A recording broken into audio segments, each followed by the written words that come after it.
के पाना में लिखल बा मेहरारू से केहू न जीतल बा। इतिहास के पाना में लिखल बा मेहरारू से केहू न जीतल बा। भैया हो बहुत ही कमाल के गाना आ गइल बा खेसारी भैया के अन्नपूर्णा फिल्म से। ये गाना के का लिखले बड़े अखिलेश कश्यप। ओहो हो उठा ले रे देवा, उठा ले रे बाबा। अच्छा सुन के मजा आवता।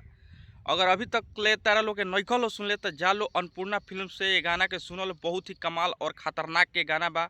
सुन के मजा आ जाई। और विरोधी समाज में पूरा डर के माहौल बन गइल बा बाबू। हाँ वो गाना में एगो लाइन बा कि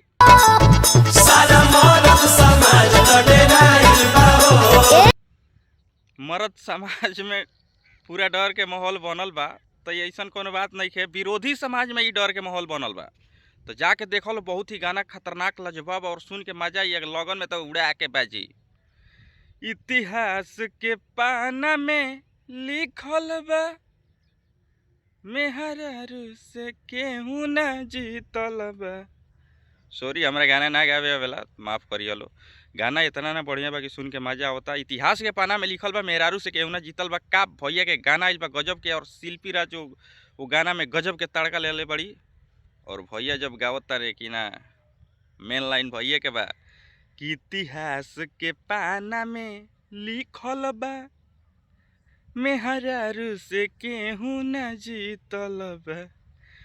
तो का गजब के गाना बा। अगर नइखल सुन ले लो भाई तो जा लो अन्नपूर्णा फिल्म से गाना के सुन लो। आज बहुत बड़ा रिकॉर्ड बनावे के चाहिए, काहे कि भैया के गाना आइल बा बहुत दिन के बाद। अन्नपूर्णा फिल्म से गाना आइल बा तो जाके बड़का रिकॉर्ड बनावे के बा। अभी तक ले गाना पर मात्र 7 से 8 हज़ार लाइक्स मिलल बा। कम से कम ये गाना पर 7 से 8 घंटा में 1 लाख लाइक हो जाए के चाहिए और 1 मिलियन व्यूज। तो जाइए गाना पर लग जाइए, मेहनत कीजिए, लाइक शेयर दबा के कीजिए और गर्दा उड़ाइए। गाना आ चुका है, अभी तक आप लोग नहीं सुने हैं तो प्लीज़ जाइए और गाना को सुनिए। और मेरा चैनल है RS भोजपुरी चैनल। अगर अभी तक इस चैनल को नहीं सब्सक्राइब किए हैं तो प्लीज़ चैनल को सब्सक्राइब कर लीजिएगा, क्योंकि इस चैनल पर खेसारी भैया का हर एक अपडेट दिया जाता है। तो प्लीज़ RS भोजपुरी चैनल को सब्सक्राइब करना ना भूले। और जाइए अन्नपूर्णा फिल्म से गाना को सुनिए और धूर उड़ाइए।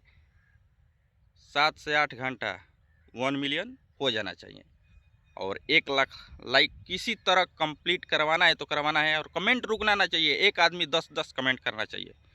तो चलिए मिलते हैं किसी एक नेक्स्ट वीडियो में, तब तक के लिए बाय दोस्तों, लव यू ऑल।